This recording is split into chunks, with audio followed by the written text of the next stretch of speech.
May problema ka ba, Julius? Problema ko? Julius? Ano ba? Hindi ka nagpapaganda. Yun yung problema ko! Hindi! Ano ba nasasaktan sinasabi ko? Sabihin mo sa akin ito. May bakang lalaki na. Sinabi ko na! Hindi na! Nasasaktan ako! Anong wala? Sinabi ko sa'yo, wala akong lalaki! Ano ba? Ano ba? Wala! Ha? Pagilan mo yan! Ano ba? Pagilan mo yan! Tama na, anak! Tama na!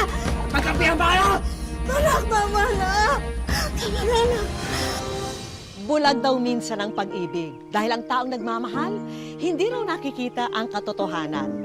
Parang ilusyon pa nga na may tuturing dahil kahit magkaiba ang mundong ginagalawan, hahamakin ang lahat para lang makapiling ang kanyang minamahal.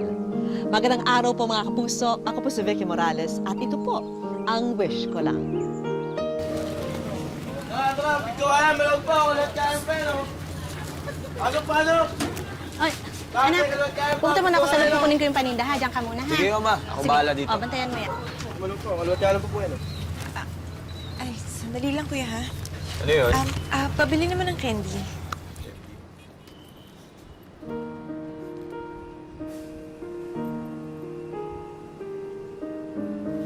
Ito, dalawa. Candy. Candy. Dalawa lang. Dalawa lang. Oo. Eh, sige, sa'yo na isa. Ay, ito. Salamat. Thank you, ah.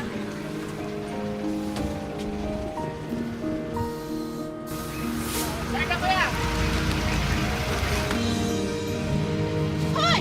Julius, saan ka naman pumunta? Talaga itong patang ito!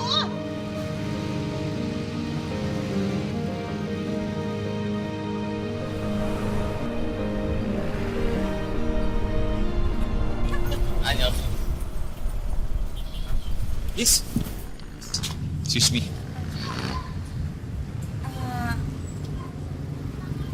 Teka. Ikaw to ba yung nasa tindahan kanina? Dito ka rin ba nakatira? Hindi. Hindi ko matatakot pero sinundan talaga kita. Bakit? Wala lang, gusto ko lang makilala. Julius nga pala.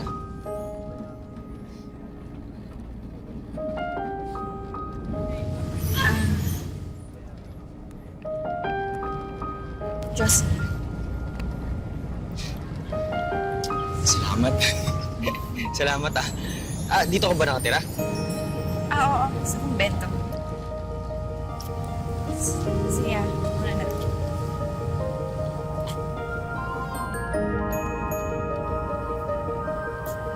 Sisters?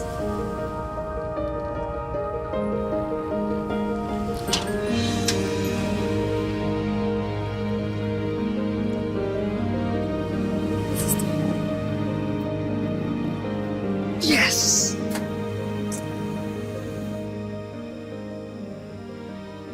Mula nang ma-love at first sight si Julius kay Jocelyn, Hello. nagpursige siya ng gusto Ganda. para Kamusta? mapaibig din sa kanya ang dalaga. Basta pangako mo ha, titigil mo na yung bisyo mo. Oo naman. Alam mo naman na kaya ko iwanan kahit anong bisyo. Basta kasama lang kita eh. Ako, konti na lang maniniwala na ako sa'yo. Uy, hindi ako nang bobola. Totoo niya, matagal ko nang gustong iwanan yung bisyo ko. Kaso, parang walang dahilan para gawin yun. Hanggat sa makilala kita. Alam mo, kaya mo naman yun kahit wala ako. Parang hindi. Kasi parang, alam mo yung may gusto kong gawin, pero hindi mo magawa dahil wala kang motivation. Ganon? Motivation mo lang ako? Hindi, masigit pa doon. Dahil ikaw yung dahilan ko para mabuhay. Alam mo, ang corny mo rin eh, no? Sobra.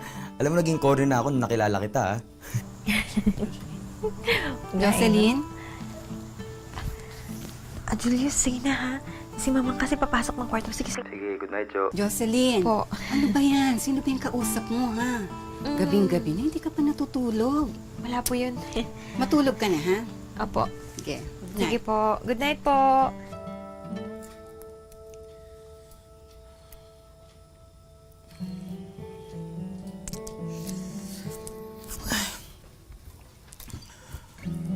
Sorry.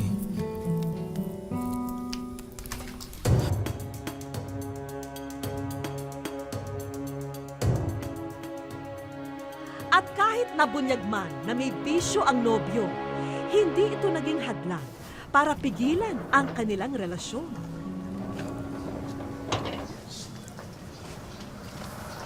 Ay, ganda. Ano ka ba? Julius, may makikita sa atin eh. Eh, ano naman ngayon? Hindi naman ako takot malaman ng mundo na girlfriend kita. Girlfriend ko si Jocelyn! Girlfriend ko si Jocelyn! Julius, tama na. Baka marinig tayo ng mga sisters. Eh, ano naman kung malaman nila? Handa naman akong harapin sila eh. Tsaka, kaya mo, papatunayan ko sa kanila na seryoso ko. Pakilala mo ko sa kanila.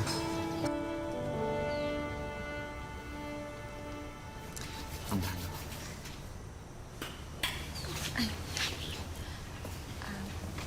Mamang, sister, si Julius po pala. Magandang araw po. Kung ganun, totoo pala yung mga naririnig kong kwento tungkol sa'yo na may nanligaw ko sa'yo. Mamang, tandaan mo ang usapan natin. Pag-uusapan natin ng maayos, hindi ba? Jocelyn, may gusto ka bang sabihin kay Mamang? Sorry po Alam ko po kasi magagalit kayo kapag sinabi ko po sa inyo eh. Alam mo naman palang magagalit ako. Bakit ginawa mo pa? Alam mo ba kung sino yung lalaking yan? May record yan sa polis. Addict yan. Maniwala po kayo. Nagbago na po talaga ako. Nagpunta kami sa presinto, dun sa lugar ninyo. At bago pa lang yung record mo, ng huling drug-related offense mo. Julius? Sorry, Jocelyn. Julius?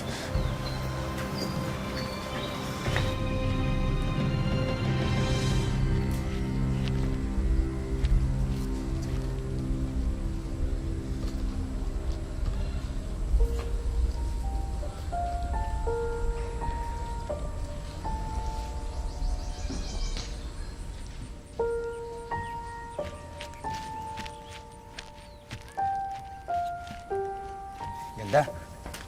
Salamat ah. Kala ko hindi mo na ako kakausapin eh. Nakipagkita lang naman ako sa'yo, Julius. Para sabihin ayoko na. Ha? Bakit? Eh kung yung paggamit ko lang naman yung problema, kaya ko naman baguhin yung sarili ko eh. Ayaw sa'yo ng mamang, ng sister, pati ng mga kamag-anak ko. Ikaw, ayaw ba sa akin? Di ba yun naman yung mahalaga? Yung mga sinasabi nila, baliwala lang yun. Pero ikaw, ikaw yung mahalaga. Tsaka, Joe, paano ko naman babaguhin yung sarili ko kung wala ka? Ikaw yung kailangan ko, hindi ko kaya pag mawala ka.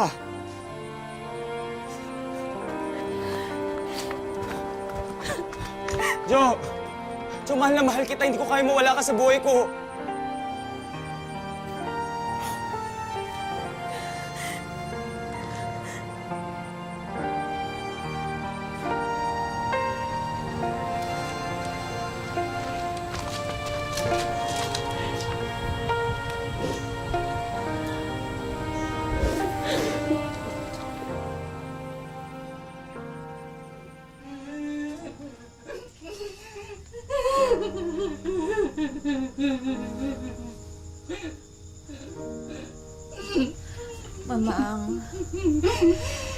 Mamang, patawarin niyo po ako, ha? Pero mahal ko po talaga si Julius. Jocelyn, Sister, anong ginagawa niyo dito? tinawagan ako ni Mamang. Aalis ka daw? Sasama ka na kay Julius? Nasa tamang edad ka na para magdesisyon sa sarili mo.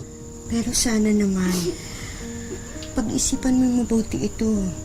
Lulong sa droga si Julius. Alam mo yan. Sister,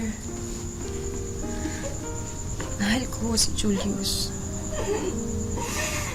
At alam ko na makakatulong ako sa pagbabago niya. Hindi ko siya pwedeng pabayaan.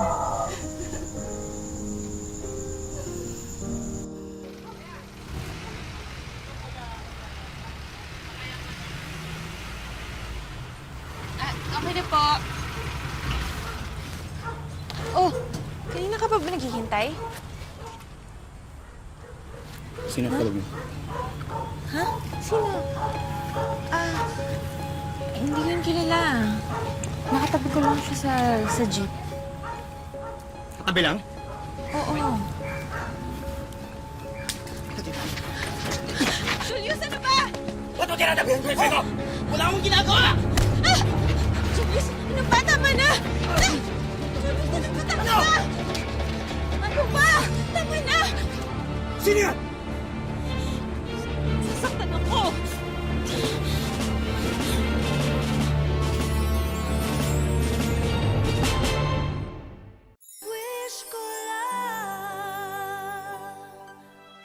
Sa kabila ng pagtutol ng mag-anak ni Jocelyn kay Julius, pinili pa rin ng dalaga ang dikta ng kanyang puso. Batid din ni Jocelyn na may bisyo ang kasintahan. Pero naniwala siya na sa tulong niya ay kaya niyang mahinto ito. Ma! Ma, dito na kami. Oh! Ano na naman nangyari dyan sa mukha mo? Ano? Saan ka na naman nanggaling? Bakit ganyan yung itsura mo? Wala yan, ma. Sinundo ko lang tong labs ko. Si Jocelyn nga pala, tapos mama ko. Hello po, nice meeting you po. Jocelyn? Opo. Ay, naku, buti nakilala kita sa wakas. Wala na talaga ibang bukang bibig itong anak ko, kundi ikaw. Bango na niluto ko, ma. Kaya ko lang, ah. Sige, sige.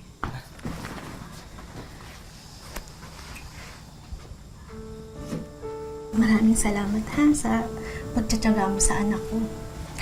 Alam ko na mahirap siyang intindihin. Pero, mabait naman siya. Yung bisyo lang talaga niya ang problema. Wag ko kayong mag-alala. Naniniwala po akong magbabago pa si Julius. Hindi ko ho siya susukuan. Salamat.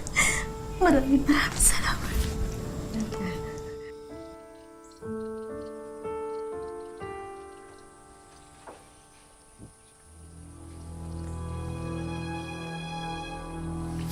May problema ka ba, Julius? Problema ko? Ano ba? Nasasaktan ako! Bakit ka nagpapaganda? Ha? Yun yung problema ko! Tabit ko na! Nasasaktan ako! Anong wala? Sabi mo sa akin totoo. May lalaki ka na, ha? Ba't ka lumalati? Sinabi ko sa'yo, wala akong lalaki! Ano ba? Wala, ha? Ba't ka nagsisinungaling sa akin, ha? Sabi mo sa akin totoo, ha? Ano ba yan? Sino ang lalaki mo? Ha? Sino? Tigilan mo yan! Tama na, anak! Tama na! Magkampihan ba kayo? Anak, tama na! Tama na, anak. Kasi, may lalaki yan eh. Kaya ang tawag dito, ha? Ha? Ito, may kaptuan, ha? Hindi ka nagpapaganda, ha? Ito! Akin ka lang! Tama na!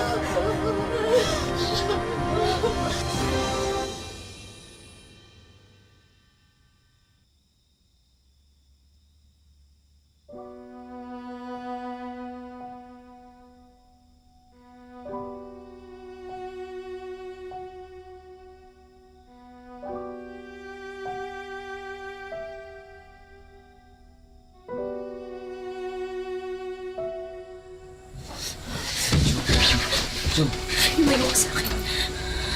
Jo, sorry na. Sorry ko talaga sinasadya. Hindi mo sinasadya. Sinakal mo ko, sinaktan mo ko, Julius. Jo, pasensya na. Hindi ka na ako mamatay. Pasensya na, hindi ko na uulitin. Hindi ko talaga sinasadya yun. Maniwala ka sa akin. Wala na susunod. Kahit sigarilyo, babawasan ko na. Jo, mo ko iwan, hindi ko na uulitin. Pangako, magbabago na ako.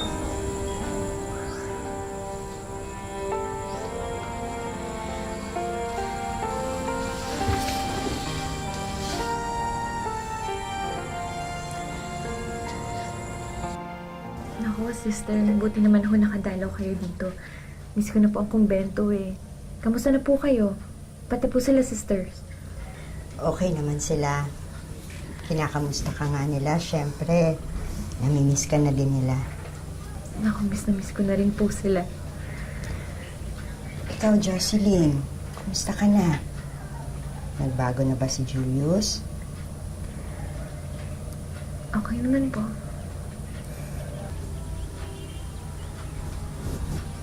Jocelyn? Sinasaktan ka niya? Ibig sabihin, hindi pa rin siya nagbabago. Jocelyn, hindi mo kailangan magtiis. Pwede ka naman bumalik sa mamang mo o kaya sa kumbento. Hindi po, sister. Hindi ko po siya pwedeng iwan. Kailangan niya ho ako.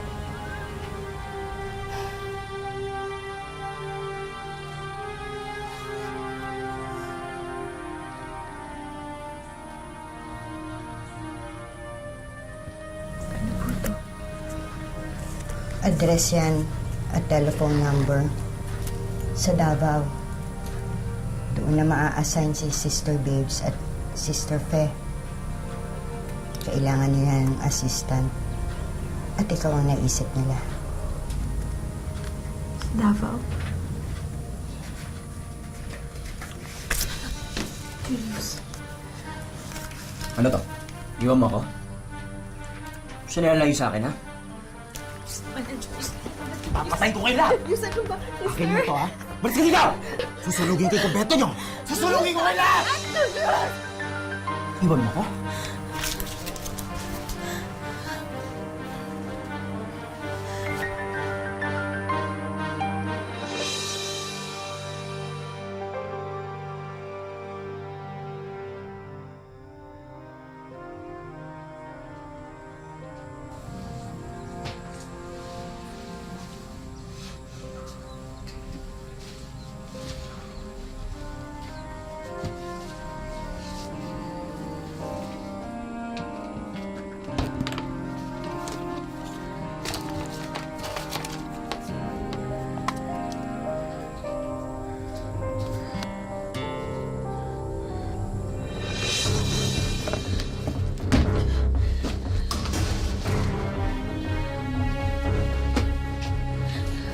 Babs,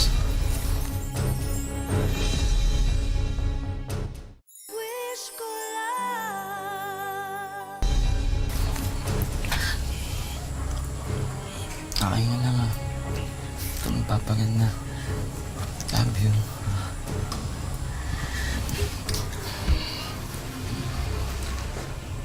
Sorry, Julius. Sorry.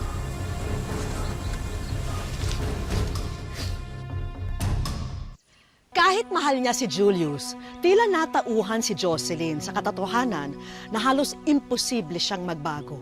At dahil dito, mas pinili niyang umalis, lumayo at tapusin na ang kanilang relasyon. Pa, si Jocelyn, ito lang yung gamit yan. Nasaan siya? Ay, naku anak. Umalis na siya. Hindi niya nakayanan ang pagiging adik mo. Sumuko na siya sa'yo. Umalis na siya. Maglabas mo siya. Nasa si Jocelyn! Matagal siyang nagtiyaga sa'yo. Hindi pwede! Sinubukan niya, anak. Ah! Ikaw! Mahal ako kay Jocelyn, ma. Mahal niya ako, hindi niya ako iiwan. Ma, nasa si Jocelyn! Anak, wala. Ilabas mo siya! Wala na, wala na. Anak, umalis talaga siya, anak. May Anak! Hindi! Di ba mahal po ako, Jocelyn? Anak, tama na. Ayaw ni Jocelyn, ma! Tama na. Tama na. Dahil sa pag-alis ni Jocelyn, mas lumala ang pagkagumo ni Julius sa droga. Tuluyan na siyang napariwara at nagpalaboy-laboy na animoy wala nang pakialam sa buhay. Bagong dating ako ngayon dito. Nakaatado na. Umiso lang. Ayoko na yan. Dahil dyan, iwan ako ni Jocelyn. Iniwan ka. Sakto. Kailangan mo to para makalimot.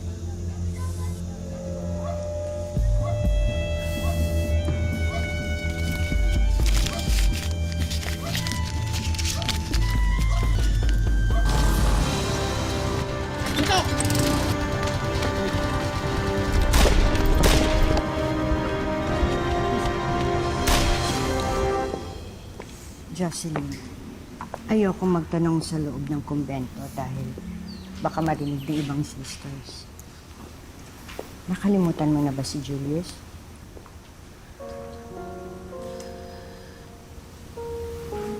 Sinusubukan ko po, sister. Jocelyn. Mama? Jocelyn, kailangan ka ng anak ko ngayon. Ano bang nangyari sa kanya? Nawala yung anak ko. Sagipin mo siya. Sister. Mama, hintayin niyo po ako dito. Kunin ko na po yung gamit ko.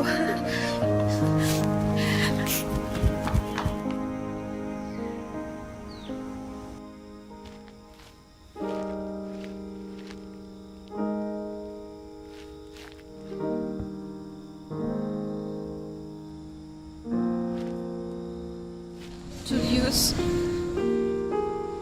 Jocelyn?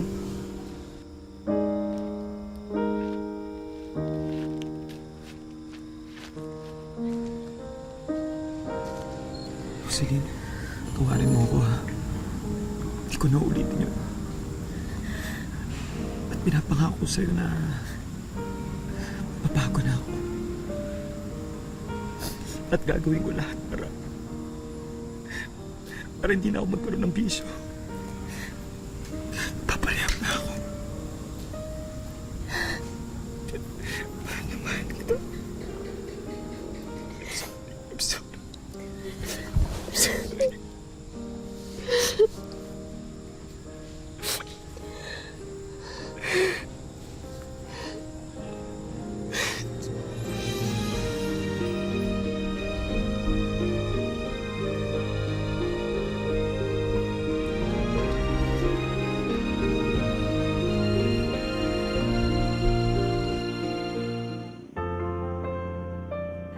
Tatlong taon nang masayang nagsasama bilang mag-asawa sina Julius at Jocelyn.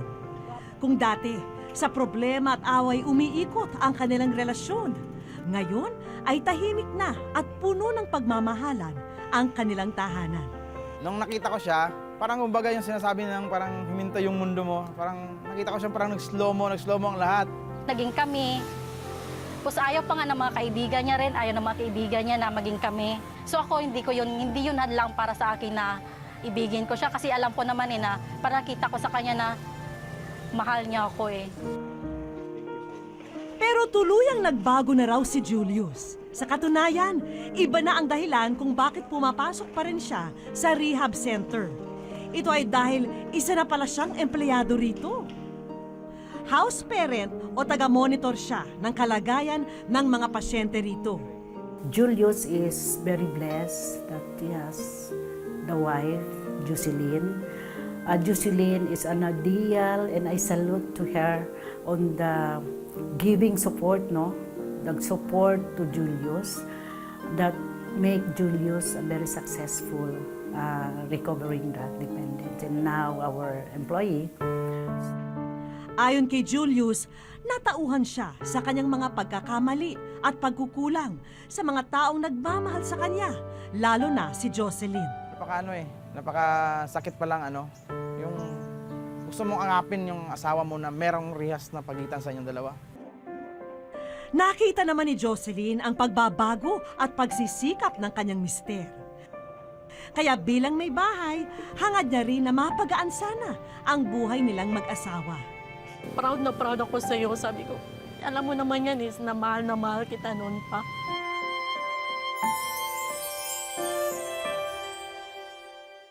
Sa aming pagbabalik, Jocelyn and Julius, kayo ay nasa wish ko lang. Wish ko lang. sa araw na ito, sumama si Jocelyn sa kanyang mister sa pagpasok niya sa center. May ipapanood kasi kami sa kanila.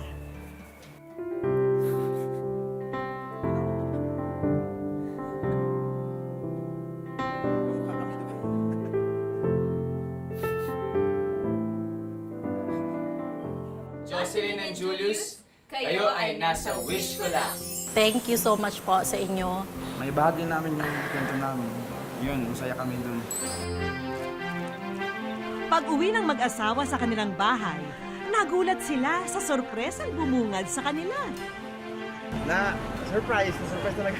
Akala ko uulan tayo dito, pero wala. Surprise po ko. Thank you. Salamat po, Salamat po. Sa wish ko lang po. Isang online boutique ang para kay Jocelyn. May mga paninda na yan at may kasama pang laptop na magagamit mo sa bagong negosyo. Sobrang saya po ako. At least may pagulan na po ako ng time. May papakitaan na po ako. At least makaahon na rin po kami na mismo. Sa sariling namin po. Maari mo ring isabay ang pag-aaral dahil merong scholarship training na ibibigay sa'yo ang ating mga kaibigan. Jocelyn Marfil, nandito kami ngayon para ipagkaloob sa iyo ang scholarship grant para ikaw makapag-aral ng libre sa Arriesgado College Foundation Incorporated. Sobrang salamat po kasi binigyan niyo po ako ng pagkakataon na makapag-aral ulit.